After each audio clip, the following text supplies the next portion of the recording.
Bersama saya Zawazi Yusof, rentasan berita 1075 antara paparan utama malam ini. Amanah ciptaan DAP, sudahkah PAS berjumpa dalilnya? SOP pilihan raya negeri Johor tidak adil. Jika iblis yang ditahan, takkan selesai. Zahid sanggup sumpah laknat.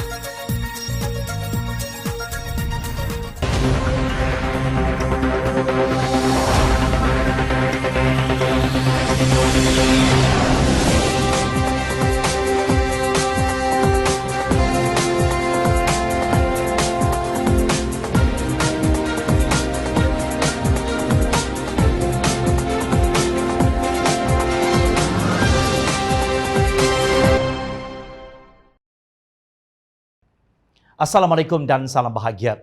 Bukan baru hari ini Presiden PAS Tan Sri Hadi Awang menghina ratusan ribu ahli Parti Amanah Negara Amanah, malah bermacam-macam istilah yang sudah digunakan untuk melemparkan penghinaan tersebut. Antaranya termasuk amanah kuda tunggangan DAP dan amanah boneka DAP.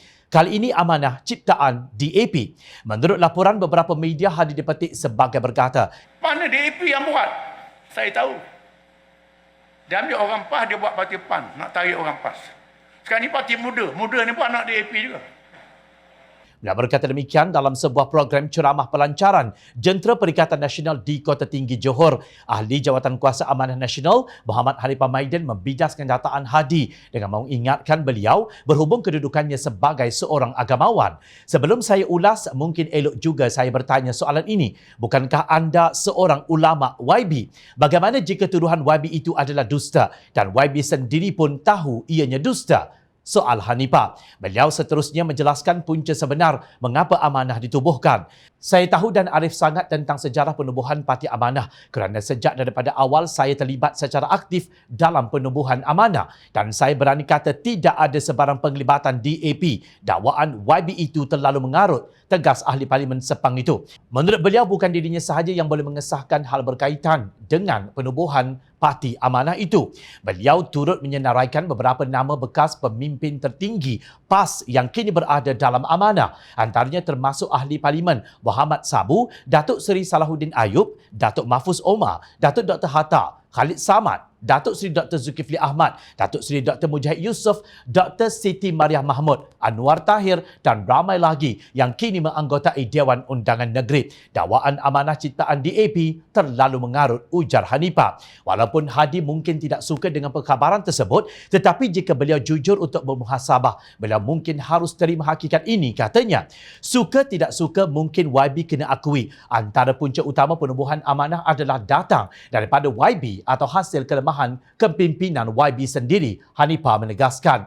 Mengulas lanjut, Hanifah membangkitkan beberapa suri kenyataan Hadi yang tidak dapat dilupakan. Adakah YB sudah lupa kalimah baruah yang YB luahkan dengan nada marah semasa YB menggulung muktamar tahunan Parti AHM, iaitu Parti PAS di Batu Pahat, Johor? Atau YB sudah juga lupa fenomena cai semasa proses pemilihan di muktamar Parti AHM PAS di Kuala Selangor, bidasnya.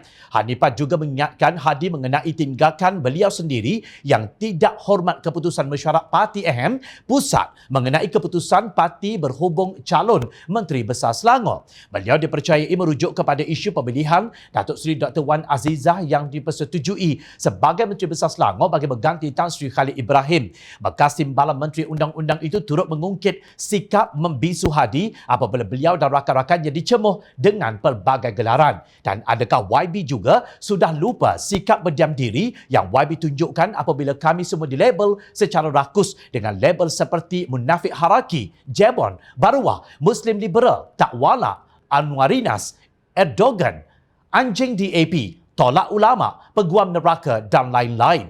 Tentu ramai yang masih ingat bagaimana media sosial digunakan dengan sepenuhnya untuk menghina pemimpin-pemimpin PAS yang kini berada dalam amanah. Cukuplah Allah saksi kami semua, kata Hanifah. Sehingga ke hari ini, Hadi tidak mengeluarkan apa-apa dalil untuk mengesahkan tuduhannya. Tanpa bukti, ia hanya sebagai fitnah. Malangnya menurut undang-undang parti politik tidak boleh memfailkan saman terhadap Hadi kerana mengaibkan atau memfitnah. Namun ia tidak bermakna fitnah itu dibenarkan dalam politik. Lebih-lebih lagi ia dilarang dengan keras oleh agama Islam. Di akhirat nanti ratusan ribu ahli amanah akan menuntut Hadi supaya beliau dibawa ke muka pengadilan untuk membuktikan dakwaannya di hadapan Allah Subhanahu Wa Taala.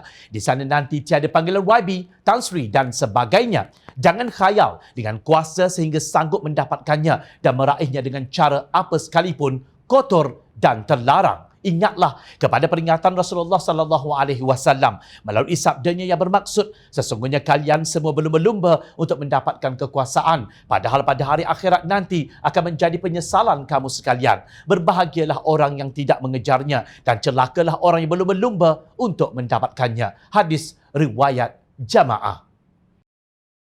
Prosedur operasi standard SOP COVID-19 yang dikeluarkan oleh Suruhanjaya Pilihan Raya SPR membenarkan penganjuran ceramah, syarahan dan kempen secara fizikal dan ziarah rumah ke rumah di sepanjang 14 hari tempoh berkempen Pilihan Raya Negeri PRN Johor dengan had tertentu. Menurut SOP, ceramah dan kempen hanya dibenarkan di pejabat parti dan bilik gerakan parti yang rasmi dengan kehadiran tidak melebihi 100 orang. Penganjur perlu mendapatkan permit daripada Polis Diraja Malaysia PDRM bagi ceramah, syarahan dan kempen diadakan.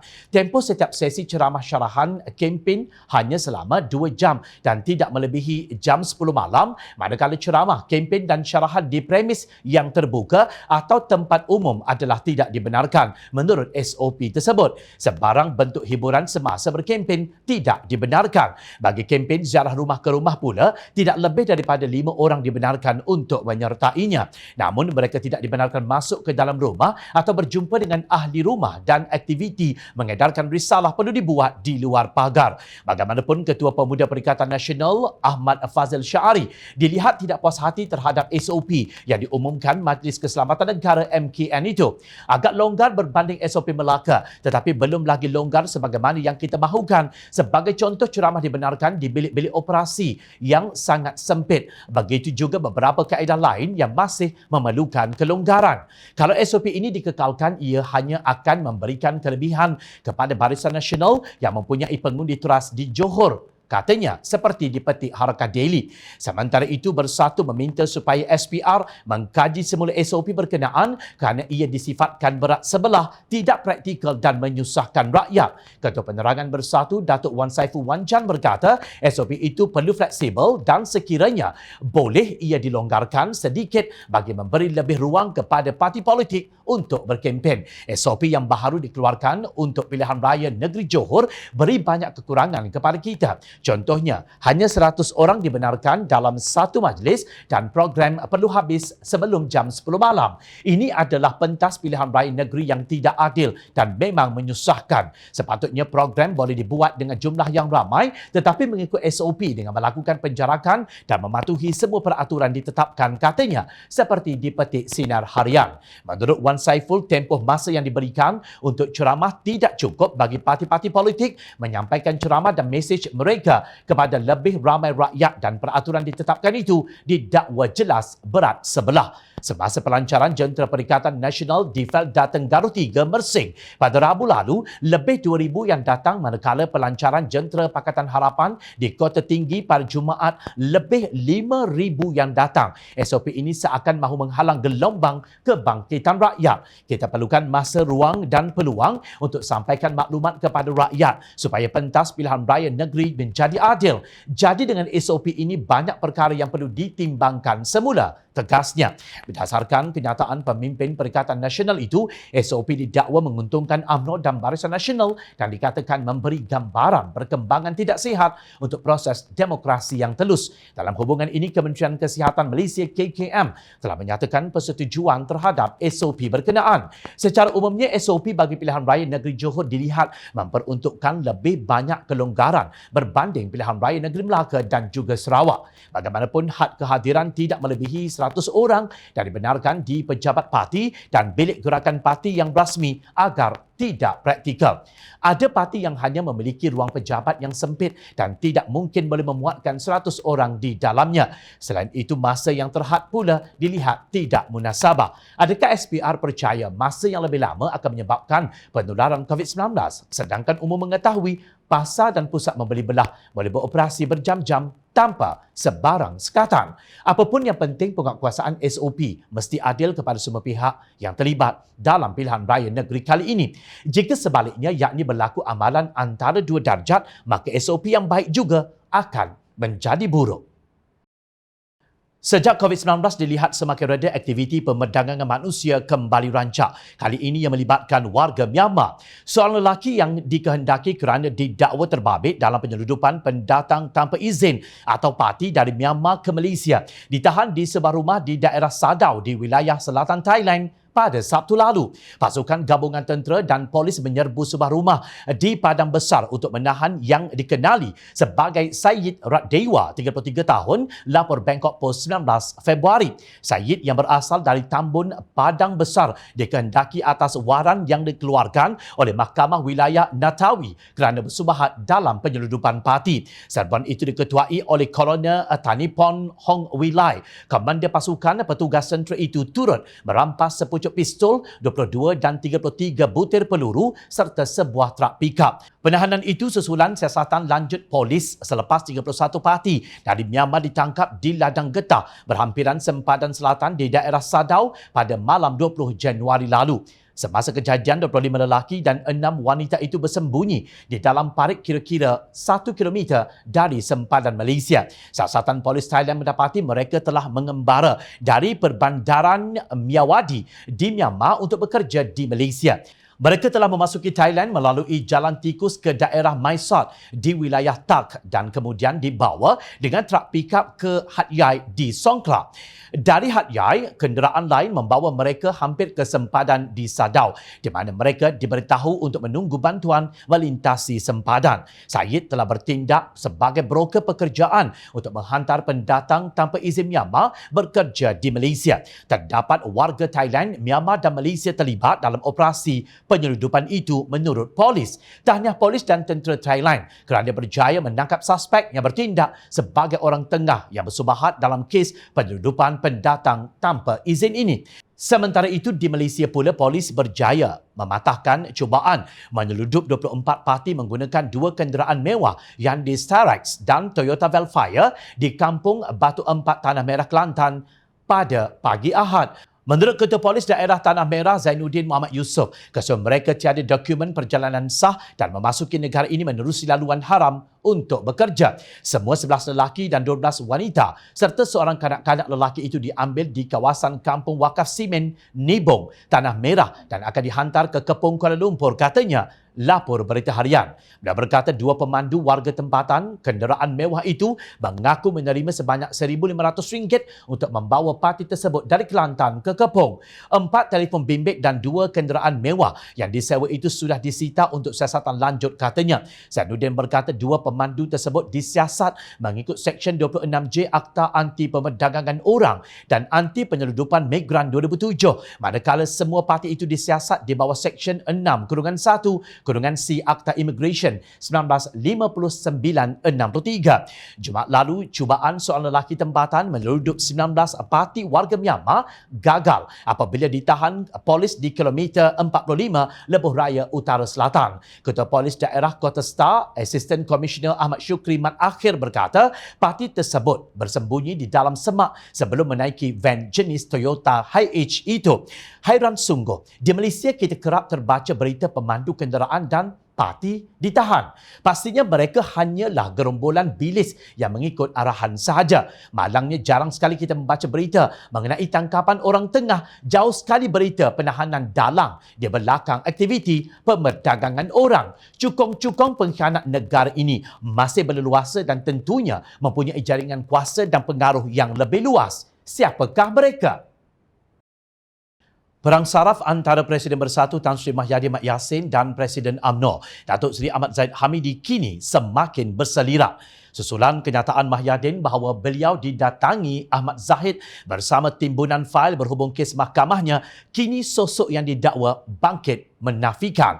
Saya tidak pernah pergi berjumpa dengan Tan Sri Mahyadin Yassin ketika beliau menjadi Perdana Menteri untuk meminta tolong dilepaskan dari tuduhan mahkamah, apatah lagi dengan membawa timbunan fail seperti yang didakwa dan minta untuk dilepaskan, kata Ahmad Zahid dalam satu kenyataan. Presiden UMNO itu juga bersedia melakukan perkara yang dahulu pernah dilakukan oleh bekas Presiden parti itu, Datuk Seri Najib Razak. Tegasnya, bagi membuktikan kebenaran ini, saya sanggup dan bersedia untuk melakukan sumpah laknat sebagai penafian kepada tuduhan jahat Tan Sri Mahyadin Yassin ke atas saya. Jadi saya ingin bertanya, adakah beliau juga bersedia dan sanggup untuk melaksanakan dan melakukan perkara yang sama, iaitu bersumpah laknat bagi mengesahkan tuduhan jahat beliau ke atas saya. Beliau juga menegaskan bahawa beliau sendiri secara peribadi menyokong dan menaikkan Mahyadin sebagai Perdana Menteri dengan meminta 43 ahli Parlimen Barisan Nasional khususnya daripada UMNO untuk menyokong beliau dengan menandatangani akun bersumpah SD. Ahmad Zahid juga mendakwa Mahyadin pernah cuba membatalkan pendaftaran UMNO sewaktu beliau menjadi Menteri Dalam Negeri. Malah semasa beliau masih menjadi Perdana Menteri, beliau juga ligat membuat percaturan belakang dengan menyusun pelbagai usaha dan pelan untuk memecah belahkan UMNO dari dalam. Ini termasuklah dengan menawarkan scheme of things kepada beberapa anggota pimpinan UMNO, tegas Zahid. Kita tidak tahu antara mereka berdua ni siapa sebenarnya yang bercakap benar. Sumpah laknat jika dilakukan oleh mereka berdua pun tidak akan menunjukkan kebenaran. Mahkamah tidak menimbangkan sumpah laknat dalam membuat keputusan penghakiman. Perbuatan tersebut hanya akan dipercayai oleh pentaksub mereka sahaja. Sedangkan orang awam akan melihatnya sebagai sebuah drama paranormal yang sangat sukar dipercayai. Mungkin benar, mungkin satu penipuan. Berkata Abu Abdurrahman Abdullah bin Mas'ud, atau lebih dikenali sebagai Ibnu Mas'ud radhiyallahu anhu, barang siapa yang menanam kebaikan, maka ia akan menuai kebahagiaan. Barang siapa yang menabur keburukan, maka ia akan menuai penyesalan. Setiap orang yang menanam akan menuai hasil apa yang ia tanam. Apakah yang sudah ditanam oleh Ahmad Zahid? Kenyataan beliau bahawa Mahyadin menawarkan scheme of things kepada beberapa anggota pimpinan UMNO menunjukkan beliau bukan sahaja tahu mengenainya, malah turut bersekongkol dengan menyokong kerajaan Perikatan Nasional. Beliau dilihat tidak kisah apabila beberapa ahli Parlimen UMNO mendapat jawatan Menteri Penuh, Timbalan Menteri dan Pengerusi Syarikat berkaitan kerajaan GLC walaupun tiada kepakaran. Itulah keburukan yang ditanam oleh UMNO demi mendapat semula kuasa secara pintu belakang atau tebuk atap. Kuasa yang telah diruntuhkan oleh rakyat menerusi pilihan raya umum ke-14 dengan memberikan mandat kepada Pakatan Harapan. Namun UMNO berkonspirasi dalam daulah terpendam bersama Bersatu dan PAS serta GPS untuk menjatuhkan kerajaan pilihan rakyat Pakatan Harapan menerusi langkah Sheraton hujung Februari 2020. Betapa buruk sikap ini tidak dapat dibayangkan kerana merampas kuasa ketika negara sedang diserang oleh COVID-19. Ketika itu, Kerajaan Pakatan Harapan telah berjaya menangani serangan awal tersebut tanpa ada sebarang kematian. Namun, sebaik sahaja gabungan Kerajaan Perikatan Nasional Barisan Nasional berkuasa, COVID-19 semakin mencanak dan menggila. Hari ini jumlah kematian sudah mencapai lebih 32.3 ribu orang dan jangkitan kumulatif melebihi 3.22 juta orang. Ini tidak termasuk pelaburan asing langsung yang semakin merosot dan indeks persepsi rasuah yang semakin buruk. Allah Subhanahu Wa Taala juga menurunkan bencana banjir yang dahsyat, termasuk tsunami balak yang ketika kejadian negara seolah-olah tiada kerajaan. Itulah gambaran hasil yang dituai oleh pihak yang menanam keburukan. Rakyat memerhati. Teruskan bersama kami di Jom Channel dan layari portal jomchannel.net untuk mendapatkan berita politik tanah air. Saya Zawazi Yusof. Terima kasih untuk perhatian dan penilaian yang anda berikan. Assalamualaikum. Salam sejahtera. Jumpa lagi.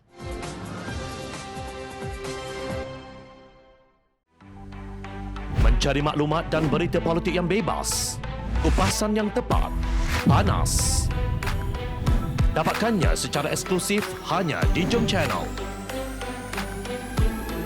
Komitmen kami, pentasan berita Isnin hingga Jumaat. melalui cara dan isu semasa kami garapkan secara langsung. Panel-panel berkaliber dan profesional. Interaktif, pandangan anda kami raikan.